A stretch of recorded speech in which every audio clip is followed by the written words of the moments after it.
Science प्रायोजक राम बंधू लोणचं, आता प्रत्येक जण जिंकेल।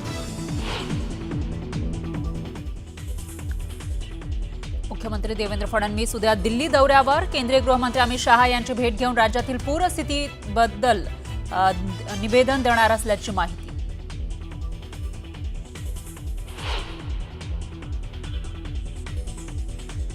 पीएम केअर फंडचा पैसा वापरून महाराष्ट्रातील शेतकऱ्यांना कर्जमुक्त करा, उद्धव ठाकरेंची मागणी। तर कर्जमाफीसाठी पंचांग पाहणार का, ठाकरेंचा सवाल।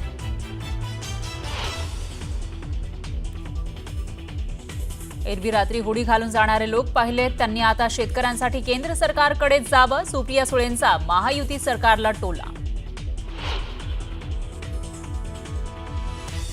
नुकसानीचे पंचनामे कधी होणार असं म्हणत तहसीलदाराच्या टेबलावर शेतकऱ्यांना फेकले 5,000।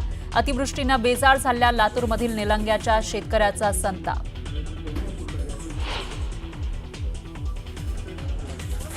जालना जिल्हाधिकारी कार्यालयामध्ये पेट्रोल घेऊन जाणाऱ्या शेतकऱ्याला पोलिसांकडून चोप। नुकसान भरपाईसाठी सुरू होतं ठिय्या आंदोलन।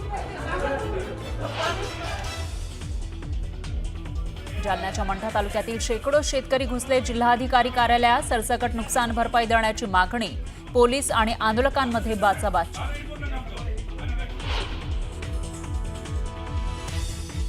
आर्थिक परिस्थितीनुसार आरक्षण मिळावं, अजित पवारांचं वक्तव्य। तर आरक्षण म्हणजे गरिबी हटावचा कार्यक्रम नाही, भुजबळांचा अजित पवारांवर पलटवार।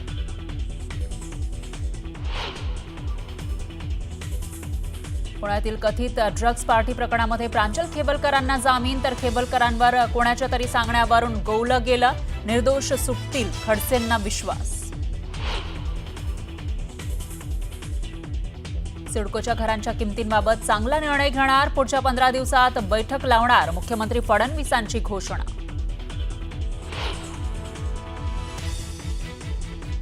संपूर्ण महाराष्ट्राची फक्त न्यूज 18 लोकमतलाच पसंती। टीआरपी मध्ये न्यूज 18 लोकमत नंबर 1। दर्जेदार आणि विश्वसनीय बातमी म्हणजे न्यूज 18 लोकमत।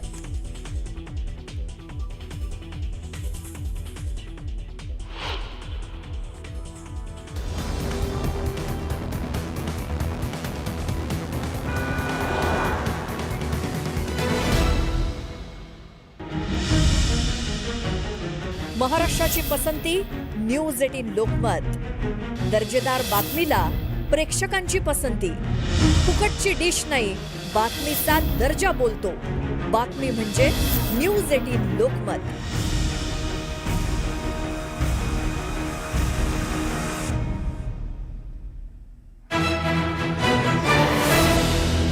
नमस्कार, मी फराह खान। तुम्ही बघताय महाराष्ट्राचा number 1 Marathi news channel news 18 Lokmat. आणि बुलेटिनच्या सुरुवातीला एक मोठी बातमी आहे।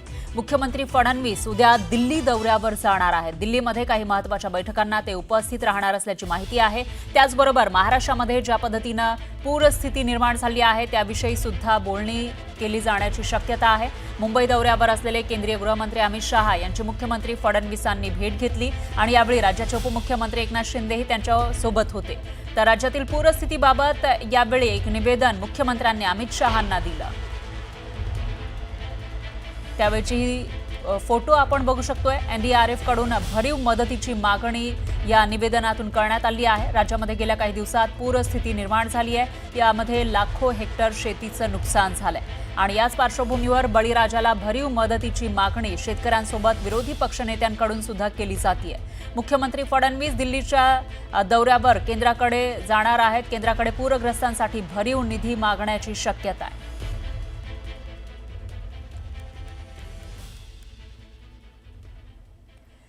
दरम्यान पावसाच्या अभूतपूर्व मारानं मराठवाड्यातला शेतकरी पुरता खचून गेलाय। शेतकऱ्यांच्या व्यथा जाणून घेण्यासाठी सरकारपाठोपाठ विरोधकांनी शेतकऱ्यांचे बांध गाठले। आता या शेतकऱ्याला अपेक्षित असलेल्या मदतीवरून राजकारणाचे रंग दिसू लागलेत। सरकारनं देऊ केलेल्या मदतीवर प्रश्न उपस्थित करत विरोधकांनी टीकेचे बाण सोडले। सोबतच केंद्राच्या मदतीचा मुद्दा उपस्थित करत आपत्तीग्रस्त शेतकऱ्यांना पूर्ण कर्जमाफी द्यावी अशी मागणीही जोर धरू लागली आहे। पूरा मराठवाड़ा पानी और कीचड़ में गया है। अगर ये गुजरात में होता तो देश के प्रधानमंत्री सबसे पहले एयरफोर्स का विमान लेकर वहां जाते। रात्री हुडी वगैरे घालून जाणारे लोक आणि प्रायव्हेट प्लेननी जाणारे लोक नेते या महाराष्ट्राने पाहिलेत ना.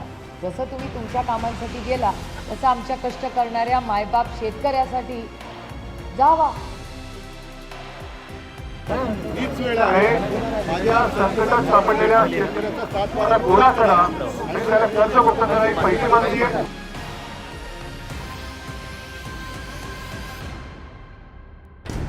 राज्यातल्या पूरग्रस्त शेतकऱ्यांना तातडीची मदत मिळावी या मागणीसाठी विरोधकांनी मोर्चा उघडलाय.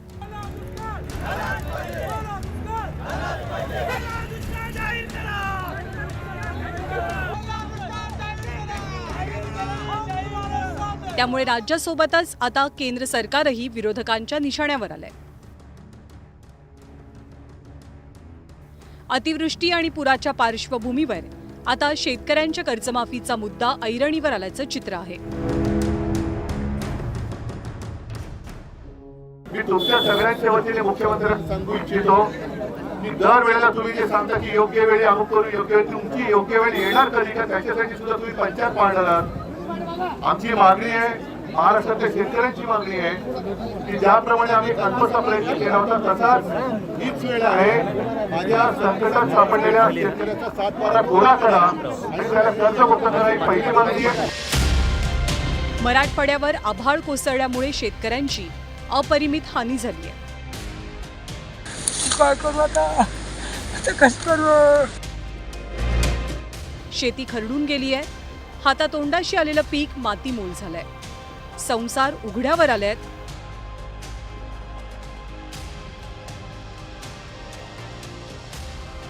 आणि जगण्या मरण्याचा प्रश्न उभा राहिलाय. अशा परिस्थितीत शेतकऱ्यांच्या मदतीसाठी डबल इंजिन सरकार काय करणार असा सवाल विरोधकांनी विचारलाय. पूरा मराठवाड़ा पानी और कीचड़ में गया है. अगर ये गुजरात में होता तो देश के प्रधानमंत्री सबसे पहले एयरफोर्स का विमान लेकर वहां जाते. गृहमंत्री अमित शाह वहां भागम भाग करके चले जाते और विमान से ही गुजरात को हजारों कोटि रुपए की मदद वो वहां डिक्लेयर कर देते. लेकिन अब तक मराठवाड़ा और महाराष्ट्र के लिए ये दोनों नेताओं ने केंद्र की तरफ से कोई मदद की घोषणा नहीं की है. इकडे राष्ट्रवादी काँग्रेसच्या खासदार सुप्रिया सुळेंनी बुधवारी केंद्रीय कृषी मंत्री शिवराज सिंग चौहान यांची भेट घेत मदतीची मागणी केली.